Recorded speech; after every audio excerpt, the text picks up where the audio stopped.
Well, if you start your day with a protein shake, you're not alone. But a new Consumer Reports investigation finds that many popular protein powders and shakes pack much more than just protein, with some containing troubling levels of toxic heavy metals, including lead and cadmium.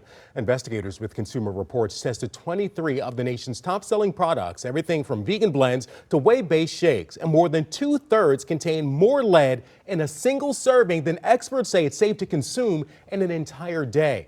Now, this study is a follow-up to an investigation first conducted 15 years ago. And I reached out to the investigative reporter working on this story for Consumer Reports, and she says the contamination concerns are even greater today.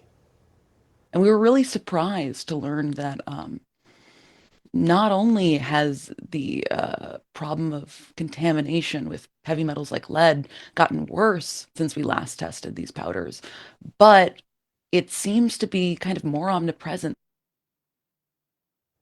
Consumer Reports tested beef, dairy, and plant-based powders. Now, beef and dairy-based powders generally perform better, but even some of those were not completely free of contamination.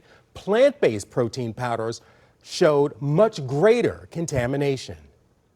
The one thing that really stuck out from our results was that nearly all the plant-based powders we tested had elevated levels of lead.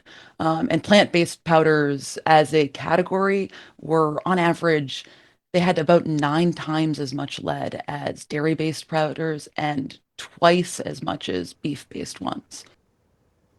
And get this, there are no federal limits on lead or other heavy metals in these kinds of supplements. Manufacturers are not required to prove their safety before putting these products on store shelves. They sort of fall into a gap. They're not really food and they're not really medicine. Experts recommend getting your protein from real foods, though, like yogurts, beans, eggs, and lean meats.